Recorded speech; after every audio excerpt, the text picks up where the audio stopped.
l'ICDO encourage l'utilisation des cultures de couverture en pépinière ornementale depuis plusieurs années. Que ce soit les engrais verts, les prairies, les champs fleuris ou encore les cultures intercalaires, celles-ci visent à couvrir le sol afin d'éviter de le laisser à nu.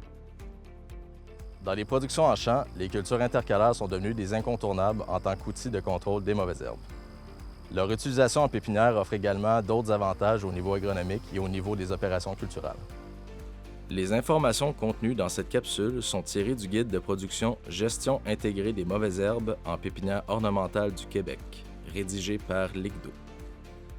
Dans cette capsule, nous définirons les cultures intercalaires dans le contexte de la pépinière ornementale. Nous détaillerons leur utilité et les bénéfices qu'apporte ce type de pratique culturelle. Enfin, nous verrons comment réussir leur implantation en pépinière. Les cultures intercalaires peuvent être implantées dans les champs de pépinière à l'aide de méthodes spécifiques aux productions de vivaces, d'arbustes et d'arbres ornementaux. Elles sont semées en début de production dans les allées entre les rangs de la culture principale. Elles restent en place tout au long de la durée de croissance, qui dure généralement de 2 à 6 ans. Les cultures intercalaires peuvent jouer un rôle important dans le cadre d'un programme de gestion intégrée en pépinière. Ces cultures permettent d'améliorer la santé des sols, de faciliter la circulation de la machinerie agricole au printemps et surtout de contrôler les mauvaises herbes. Celles-ci peuvent faire une forte compétition à la culture principale pour l'utilisation de la lumière, de l'eau et des nutriments. Au Québec, il est encore commun de voir des sols d'entre-rang laissés à nu. Ceux-ci sont désherbés de façon mécanique ou chimique, ce qui demande des efforts et du temps. Il est important de rappeler que laisser des sols à nu affecte la santé de ceux-ci à long terme. Il est à noter que le Québec est à l'avant-garde en Amérique du Nord, comme en témoigne la popularité de ce type de contrôle des mauvaises herbes. Les cultures intercalaires procurent plusieurs bénéfices pour la production en pépinière. C'est pourquoi les pépiniéristes ont choisi d'adhérer à cette pratique au fil du temps. Nous avons décidé de passer à l'intercalaire pour différentes raisons. C'est sûr, la principale est pour la santé de nos sols, pour au niveau de la percolation de l'eau. Et il y a aussi être plus vert, utiliser beaucoup moins d'herbicides qu'on en utilisait avant, et aussi augmenter la qualité de nos végétaux grâce au maintien de l'humidité, ce qui fait en sorte qu'on a besoin d'irriguer beaucoup moins souvent nos cultures en plein champ. Les cultures intercalaires offrent une couverture constante du sol, ce qui défavorise l'établissement des mauvaises herbes. Les végétaux implantés sur le rang font de l'ombre et nuisent à la germination des semences de mauvaises herbes, tout en compétitionnant pour les autres ressources disponibles. De plus, lors de l'entretien des cultures intercalaires, la tonte aide à éliminer plusieurs espèces de mauvaises herbes, particulièrement les espèces à feuilles larges. Elle permet également de diminuer la banque de semences des adventices contenues dans le sol. Les cultures intercalaires protègent le sol des effets néfastes du vent et de l'eau, puisqu'elles limitent l'érosion hydrique et éolienne. Elles permettent de conserver de précieux centimètres de sol fertile tout en améliorant sa structure. Un sol bien aéré par les racines des cultures intercalaires aide à maintenir active la macro- et la microfaune du sol, soit les insectes, les bactéries, les champignons et autres organismes. Elles augmentent l'activité biologique du sol et la diversité des micro-organismes qui y vivent, ce qui aide à mobiliser les éléments fertilisants et contribue à optimiser la fertilité à long terme. Bien, on voit vraiment bien ici les amas que les vers de terre font en venant chercher les végétaux à la surface. Au printemps, quand on fauche le gazon, c'est vraiment impressionnant. Les vers de terre vont chercher toutes les brins de gazon puis les rentrent dans leurs trous. Puis 2 jours après, on voit vraiment toute l'herbe qui est rentrée dans les trous comme ça de vers de terre. C'est un peu de sol que j'ai pris dans le champ de cèdre où on est présentement. Fait qu'on voit vraiment bien que le sol est très friable avec plein de petits agrégats. Les espèces incluses dans les mélanges de semences, comme les légumineuses, aident à mobiliser des éléments nutritifs tels que l'azote dans leur biomasse. Lorsque la culture intercalaire est fauchée et enfouie, l'azote devient graduellement disponible à la culture principale. Certaines plantes de couverture ont aussi la capacité de s'enraciner profondément et d'aller chercher des nutriments pour les ramener à la surface du sol. Enfin, l'utilisation de cette technique aura comme effet d'entretenir le taux de matière organique dans les sols. L'utilisation des cultures intercalaires permet aux producteurs de profiter d'une meilleure portance du sol pour le passage de la machinerie. Cela facilite certaines opérations culturales faites tôt au printemps, lorsque le sol est très humide, ou après des périodes particulièrement pluvieuses durant la saison de production. En plus d'augmenter la biodiversité dans les sols, elles peuvent servir de réservoir pour les ennemis naturels des ravageurs et peuvent attirer les pollinisateurs. Pour ce qui est de l'utilisation de la culture intercalaire à la pépinière, on va avoir principalement 3 grands avantages que j'ai répartis en 3 axes. Donc le premier, ça va être physique, qui va être une réduction du lessivage, ensuite une meilleure tenue du sol suite au passage de toutes les machineries dans nos cultures. Ensuite, on a plutôt des avantages agronomiques, qui est une meilleure fixation de l'azote, une réduction du lessivage des éléments dans le sol. On réduit également le cycle des mauvaises herbes et leur propagation. On a ensuite quand même un point de vue esthétique, je veux dire c'est une culture rampante qui va toujours rester verte et qui aura moins de fauchage et moins d'utilisation d'herbicides pour contrôler cette culture par rapport à un sol nu. Les cultures intercalaires, ça vient aider beaucoup pour la structure du sol, c'est-à-dire la culture qu'on met en place, ça fait des racines. Puis ça l'emmène des bactéries, des insectes, ça l'emmène une faune, si on veut, à la terre, ce qui aide au drainage. Ça l'aide aussi à ramener de la matière organique à notre sol, sa structure. Ça l'aide beaucoup aussi quand on veut travailler dans nos parcelles, puis il n'y a plus. Donc s'il pleut ici, c'est de l'argile. Mais même le lendemain matin, on peut envoyer des gens faire de la taille s'il y a de la taille à faire ou peu importe les opérations qu'il y a à faire. Il y a aussi un avantage monétaire parce qu'on fauche, mais on n'est pas obligé de faucher comme dans le temps qu'on herçait puis tout ça, puis qu'on était avec des sols à nu. Donc ici, si on n'a pas le temps de faucher, c'est la semaine d'après, puis c'est l'autre semaine. Moi, je travaille beaucoup avec du trèfle blanc, puis il atteint une certaine hauteur, puis après ça, dans le fond, il arrête de pousser. Donc, fait en frais de main-d'œuvre, en toutes sortes de choses, là. Moi, j'y vois juste des avantages. Bien, les principaux avantages des cultures intercalaires ou des bandes engazonnées, du point de vue agronomique, je pense que c'est sur la structure, l'amélioration de la structure du sol, la réduction de l'érosion, puis aussi la microbiologie du sol là, qui est vraiment plus active. Depuis qu'on a fait les bandes engazonnées, on a vraiment vu une amélioration de la structure du sol. C'est pas les cultures intercalaires qui ont résolu le problème de compaction puis de drainage du sol, c'est certain. On a avant ça redrainé et nivelé les champs. Mais après ça, les cultures intercalaires viennent permettre que ces effets-là soient durables dans le temps.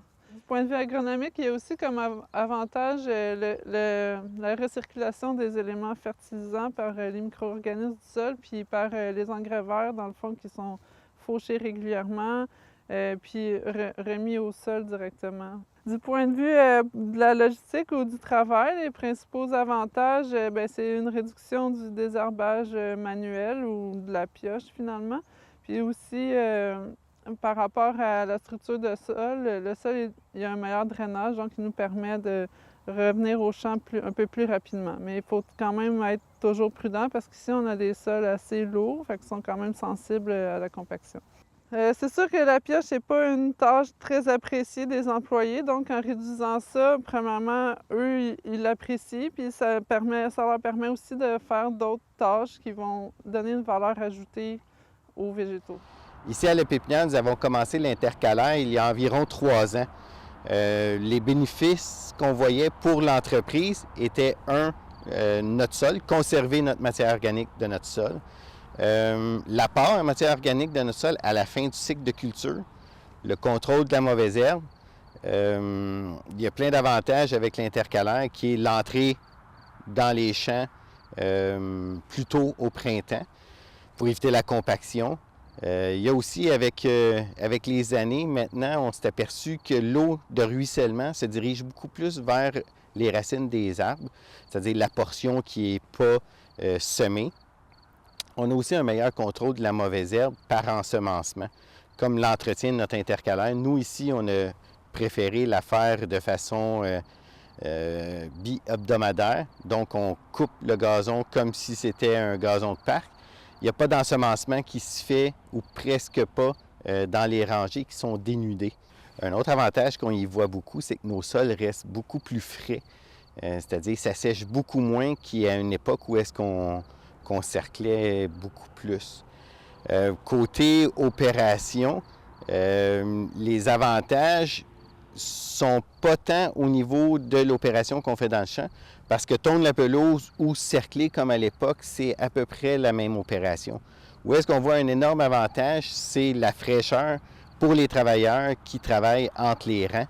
À l'été, sur un sol dénudé, c'est extrêmement chaud, tandis que là, on a une fraîcheur, que ce soit pour les travailleurs qui vont passer, tutorer les arbres, faire des petites tailles d'été, plein de petits travaux qu'il y a à faire sur les arbres au courant de la saison. À ce moment-là, le sol est beaucoup plus frais et la température ambiante autour d'eux est beaucoup plus fraîche.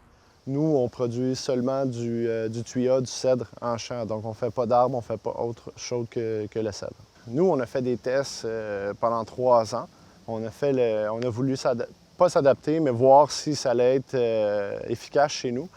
Ça a été un peu un échec parce qu'on n'était peut-être pas assez bien outillés pour entretenir les champs intercalaires. Il faut utiliser beaucoup de pesticides pour contrôler les mauvaises herbes. Nous, on les a faites mécaniquement.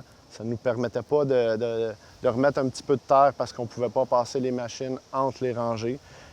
Par contre, chez nous, il faut comprendre qu'on a une terre qui est très sablonneuse, donc très facile d'entretien. C'est pas comme d'autres terrains où quand le sol est lourd, on sait que c'est pas facile d'entretenir les mauvaises herbes et tout ça. C'est une autre alternative.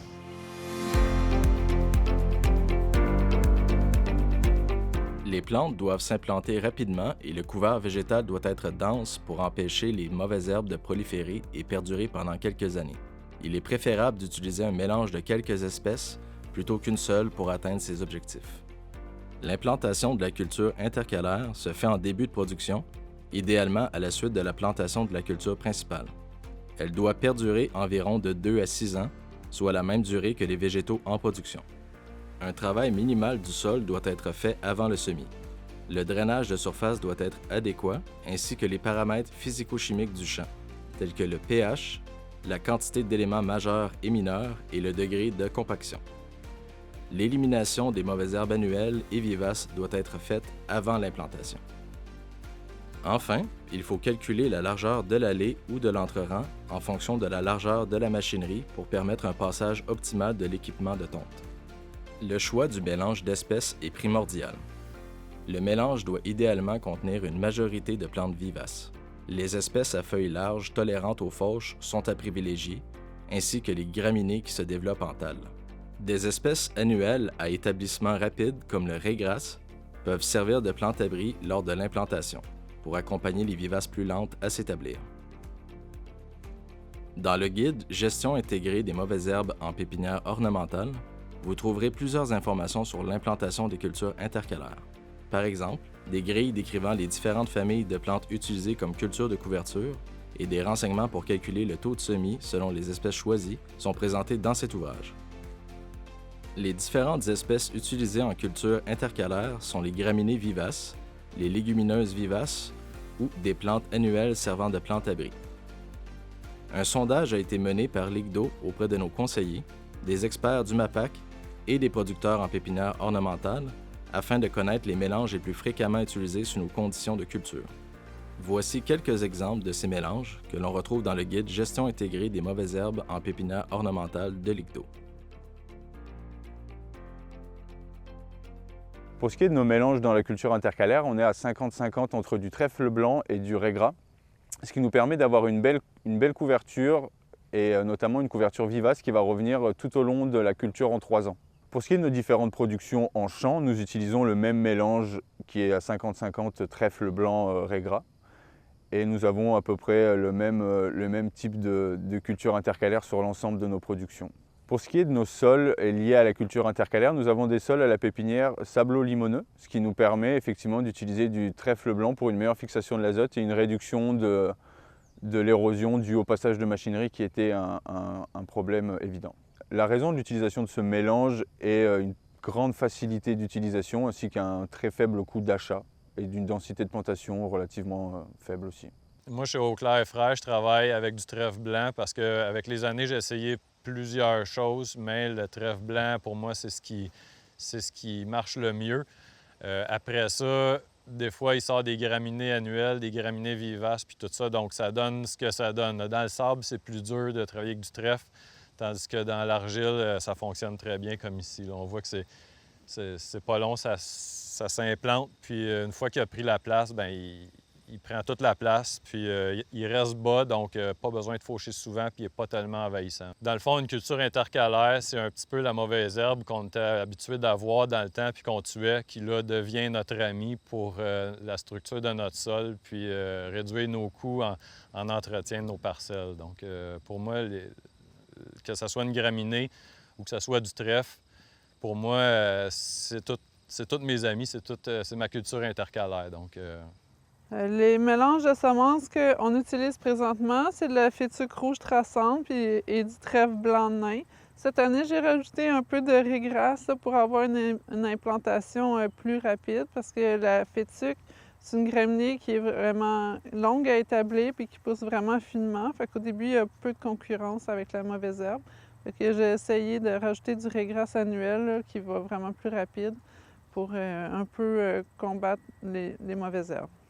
On utilise ce mélange-là dans tous les champs, peu importe le type de sol ou la culture. Avant, j'ai essayé d'autres choses. J'ai essayé un peu de la luzerne, mais ça ne fonctionne pas. Elle ne tolère pas bien la fauche. Puis j'ai essayé du lotier, mais c'est vraiment pas une bonne idée. C'est vraiment trop coriace, puis c'est indestructible. Puis en plus, ça se ressème. Pour le choix d'intercalaire que nous utilisons, en fait, on est encore en mode d'essai-erreur. On utilise du trèfle, des mélanges de trèfle, mills, fétuque, régras annuel. En fait, on est encore à chercher un peu la recette pour le futur. Ça fait comme une deuxième vraie année qu'on a de l'intercalaire.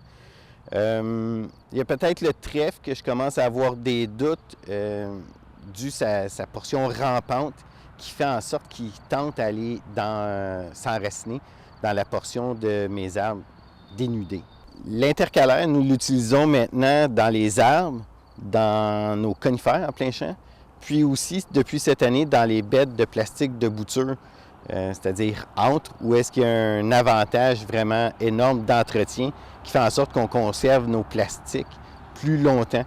Avant, anciennement, quand on passait avec le tracteur, on pouvait comme arracher un peu les côtés des plastiques, ce qui n'est pas le cas maintenant, vu qu'on fait juste comme tondre la pelouse. Au niveau de la fertilisation, il peut être utile de combler les besoins en nutriments de la culture intercalaire lors de son implantation, au même moment où on effectue la fertilisation de la culture principale. Par la suite, il n'est plus recommandé de fertiliser. Les cultures intercalaires doivent être fauchées durant la saison. La fréquence des fauches dépend du choix des espèces. De manière générale, une fauche aux 3 à 4 semaines est habituellement nécessaire. Selon la rudesse de l'hiver, un sursemis peut être fait pour remplacer les espèces n'ayant pas survécu à la période hivernale. Les mauvaises herbes qui envahissent la culture intercalaire doivent être tolérées dans une certaine mesure. Elles peuvent être contrôlées par des fauches effectuées au bon moment, soit avant la production de semences. Certaines espèces de mauvaises herbes, comme les pissenlits, vont s'établir et ne seront pas contrôlées par la fauche. Ces derniers auront un effet plutôt positif sur la structure du sol et ne nuiront pas à la culture principale. Par contre, les digitaires auront tendance à rester couchés au sol et leurs semences pourront facilement se disséminer sur les rangs. Il faut les faucher avant qu'elles ne produisent des graines. Enfin, il faut contrôler les mauvaises herbes qui envahissent la culture principale sur le rang. Si le désherbage est fait de façon mécanique, il faut veiller à ne pas trop enlever de sol au pied des plants de la culture principale pour ne pas exposer les racines. Si un herbicide est utilisé pour un désherbage chimique sur le rang, celui-ci ne doit pas détruire la culture intercalaire. Cette précaution permettra de conserver une superficie de recouvrement suffisante pour supporter les passages de la machinerie. Il faut également s'assurer de contrôler le potentiel d'envahissement de la culture intercalaire sur le rang par une méthode mécanique ou à l'aide d'un herbicide. Certaines plantes, comme les trèfles, ont tendance à être plus envahissantes. Pour ce qui est de la gestion des mauvaises herbes à la pépinière, nous faisons beaucoup de dépistage pour toujours avoir un œil sur la culture intercalaire qui n'envahisse pas le rang au pied des arbres, ainsi que la mauvaise herbe et son cycle de propagation. Nous allons utiliser des herbicides de pré-émergence et des herbicides de contact par rapport à l'état des mauvaises herbes sur notre rang. Dans le cas où la culture intercalaire prend le dessus effectivement sur la terre au pied des arbres, nous utilisons des herbicides de contact afin de limiter sa propagation et de la limiter à la culture intercalaire et à son rang. Ce qu'on peut voir ici, c'est qu'entre les rangs de culture intercalaire, j'ai des cèdres, peu importe la culture, j'ai des baliveaux à d'autres places où j'ai des arbres de calibre. Bien, chaque plante qu'on cultive, on a tout le temps un herbicide prélevé pour travailler avec ça, ou certains, c'est des herbicides de contact. Donc, comme ici, dans les cèdres, je fais un herbicide prélevé au printemps. Puis sinon, je fais un herbicide prélevé rendu au fin août, début septembre. Des fois, les herbicides prélevés ne font pas comme tout le travail. Il y a des touch-ups à faire avec des herbicides de contact. Donc, mais à ce moment-là, c'est vraiment pas long. On envoie un gars, puis il peut marcher 3 ou 4 ans à la fois. Puis souvent, les mauvaises herbes, s'ils ne sont pas nuisibles, on fait juste les laisser là. Ça ne fait pas grand-chose. Donc, il faut avoir une approche un peu plus... faut considérer comme les mauvaises herbes, s'ils ne sont pas nuisibles, qu'on peut les laisser là aussi. Donc, On fait une application à l'automne en prélevé. Après ça, on va surtout passer avec, de façon manuelle avec une buse pour des herbicides de contact. Notre gestion des mauvaises herbes sur le rang des arbres ou des conifères de la nouvelle plantation va commencer par une application d'un herbicide préémergent. Le plus tôt possible est le mieux. Suite à ça, on va faire, nous, un maintien avec le piochage ou du désherbage manuel. Nous avons installé sur un tracteur une herse seulement d'un côté, ce qui nous permet de faire une belle séparation entre l'intercalaire et la ligne. Et en même temps, comme on utilise un peu la pioche, à ce moment-là, ça réenchausse notre ligne d'arbre et ça empêche l'envahissement de la mauvaise herbe vers notre ligne dénudée. Je dirais que le déclic qui a fait la transition entre des sols à nu et des cultures intercalaires, ça a été principalement esthétique et aussi quand même une réduction de la mauvaise herbe et de la propagation des mauvaises herbes. Le transfert s'est fait environ sur 3 ans parce que nous plantons la culture intercalaire lors de la plantation de nos arbres en baliveau, ce qui a fait qu'il y a eu une transition entre un champ qui n'avait pas de culture intercalaire et la plantation d'un nouveau champ avec une culture intercalaire. Moi, la première fois que je l'ai faite, c'était dans une plantation d'arbres de calibre. Donc, dans les arbres de calibre, ça ressemblait un peu à ce que... Moi, je viens du milieu des vergers, là, quand j'ai gradué l'UTA, donc ça ressemblait un peu à ce qu'ils font dans les vergers. Donc, c'était moins épeurant que de le faire tout de suite dans des baliveaux, là. Donc, après ça, je l'ai mis dans les baliveaux, mais c'est pas long à faire, là, dans le fond. On fait juste comme semer puis décider de travailler autrement, c'est tout. Mais faut pas avoir peur de faire cette étape-là. C'est juste ça. Faut enlever ses craintes, finalement, là. Ça a pris environ 1 an pour être à l'aise, à savoir comment travailler puis tout ça. Puis ça n'a pas marché tout de suite, mais écoute, ça a bien été, là. Ça fonctionne bien, là. Avant, c'était géré de façon plus traditionnelle avec du sarclage à plusieurs fois par année, puis de la pioche, du désherbage manuel pour entretenir les plants vraiment sur le rang. Puis tout ça, ça a occasionné beaucoup de problèmes de drainage. On a perdu beaucoup de végétaux, beaucoup de cèdres à cause de ça. Fait que je trouvais que ça faisait beaucoup de sol à nu. Moi, j'ai travaillé longtemps en grande culture, puis je voyais beaucoup le semi-direct, fait que ça m'a influencé à changer les pratiques pour avoir une couverture de sol sur une plus longue période. C'était le point de départ. C'est sûr qu'au début, c'était vraiment plus difficile à faire le changement. C'est pas tout le monde qui était convaincu ici. Il n'y avait pas beaucoup de personnes qui faisaient ça. On cherchait comment adapter l'équipement, modifier les choses pour être capable de faire des herbicides, tondre le gazon, etc., contrôler les mauvaises herbes sur le rang. Fait que les premières années, c'était pas tant intégré dans nos pratiques culturelles. On semait le gazon vraiment plus tard parce qu'on avait toujours d'autres tâches à faire plus importantes. Puis ça a pris plusieurs années là, avant que ça devienne vraiment ça soit intégré dans nos pratiques culturelles. Là. Maintenant, on ne se pose plus de questions, on plante, on installe le système d'irrigation, on sème puis on fertilise. Là. Dans les jours qui suivent, c'est vraiment fait rapidement. Avant, on n'utilisait pas d'herbicides. Ça aussi, c'est sûr que c'est tout un apprentissage parce qu'une erreur, ça peut coûter vraiment cher. Fait que des fois, c'était un peu stressant. On ne connaissait pas non plus l'efficacité puis les différents produits à mettre sur les différents végétaux parce que les bandes engazonnées, on fait ça à 100% de nos cultures. Sur les conifères, ça va bien. Sur les feuillus, c'est un peu plus touché, il y a moins de choix de produits. Il faut être un peu plus vigilant, puis le contrôle des mauvaises herbes est un peu plus difficile dans ces cultures-là. En fait, dans ces cultures-là, on doit encore maintenant faire un peu de désherbage manuel, puis on fait aussi un peu de sarclage là, vraiment proche des plants pour réduire le désherbage manuel au minimum, puis aussi d'avoir plusieurs options là, de contrôle des mauvaises herbes pour ne pas utiliser juste de l'herbicide. Pour le transfert vers les cultures intercalaires, on a dû modifier l'équipement.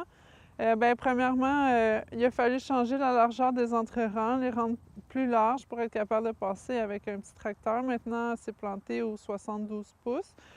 On a aussi modifié un petit pulvérisateur qu'on avait déjà on a fait faire une petite rampe avec seulement 2 buses aux extrémités. C'est vraiment toutes des choses maison. Mais c'est toutes des choses quand même qu'il fallait planifier avant puis réfléchir à comment on allait faire chaque opération. Pour le semis, on a utilisé au début des boîtes Gandhi en avant du tracteur qu'on a récupéré. Après ça, j'ai eu un autre semoir de lime que j'ai utilisé. Puis là, maintenant, on est revenu aux boîtes Gandhi et puis on peut mettre une herse en l'arrière. Ça nous permet de semer et d'enfouir la semence en une étape. Pour l'engrais aussi, avant ça, c'était mis plus à la volée ou en cerclant avec un tracteur surélevé. Puis là, on a acheté un applicateur d'engrais en bande où l'engrais va directement proche des plants. Le transfert de méthodes de culture vers l'intercalaire a été... le plus grand défi a été la persuasion des équipiers de l'entreprise de passer vers un nouveau type de culture. Ce qui faisait en sorte qu'on recommençait l'essai-erreur qu'on n'avait pas vécu depuis plus d'une vingtaine d'années. Ça nous a pris environ 3 ans. C'est-à-dire la première année, on peut dire que ça a été la période de persuasion puis de voir comment on était pour s'organiser. La deuxième année, c'est la mise en place de la culture, test, erreur, puis c'était quelque chose qu'on n'avait vraiment pas dans notre cycle de culture.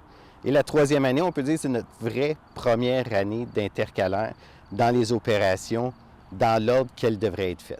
Il y a quelque chose qui n'est pas négligeable dans les cultures intercalaires, c'est qu'ils servent de plantes réservoirs pour certains ravageurs qui sont communs avec nos productions.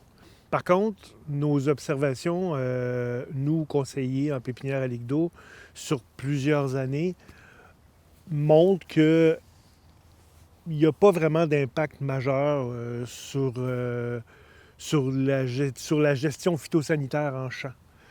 Moi, personnellement, je vois des fois des ravageurs qui sont communs, mais je ne pense pas que ça a un impact là.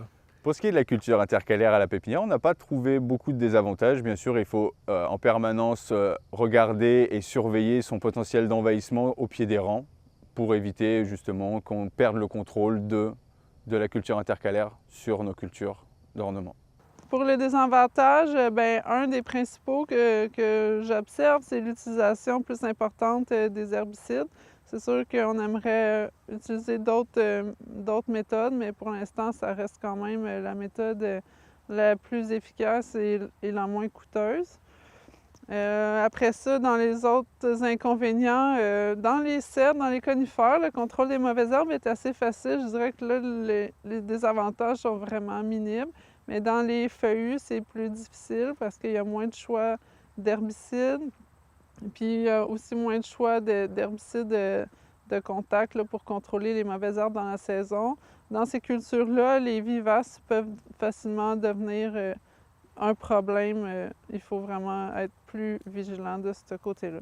Une fois qu'on a bien intégré toutes les étapes de production, les désavantages deviennent beaucoup moins importants ou prennent beaucoup moins de place. Et ça devient comme une routine, puis on apprend à gérer les bandes intercalaires sans trop de problèmes. Les cultures intercalaires, en fait, c'est pas moins de travail que du sarclage et du désherbage manuel. C'est juste différent. Il faut penser différemment puis s'adapter.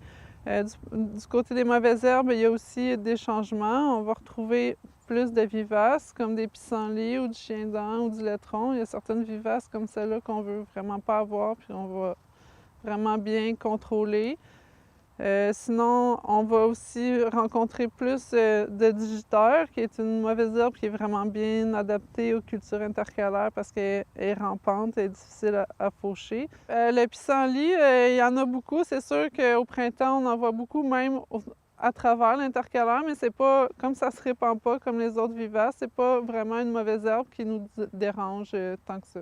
Elle est très voyante, mais elle ne diminue pas la qualité de la culture ou la croissance. Un autre changement qui amène les cultures intercalaires, c'est qu'une fois que le champ a été récolté, nous, ce qu'on fait, c'est qu'on va brûler l'intercalaire. Après ça, on va passer un chisel pour l'enfouir, puis semer un engrais vert. Fait que ça aussi, là, ça entraîne une gestion un peu différente là, par rapport à un sol qui serait déjà à nu là, après l'arrachage. Le seul désavantage que je vois présentement sur l'intercalaire est la préparation pour la plantation, terrain et tout. On a un délai beaucoup plus court de ce qu'on avait quand on parle de nouvelle production. C'est-à-dire, suite à la plantation des arbres, il faut repasser, nous, tailler les arbres. Après ça, il faut repasser encore, niveler le terrain, préparer tout ça, mettre l'engrais avant de faire notre intercalaire. Puis si on veut être efficace dans l'intercalaire, il faut le semer rapidement pour que la reprise soit bonne et que les mauvaises herbes n'aient pas commencé à envahir. Donc le délai nous rend plus condensé une nouvelle mise en production. Les cultures intercalaires offrent plusieurs avantages, tant au niveau agronomique qu'au niveau des opérations culturales. Elles permettent une gestion intégrée des mauvaises herbes, souvent plus efficace et plus respectueuse de la santé des sols, tout en augmentant la biodiversité dans les champs. Grâce à elles, les opérations culturales au champ avec la machinerie peuvent être envisagées même lorsque le sol est humide.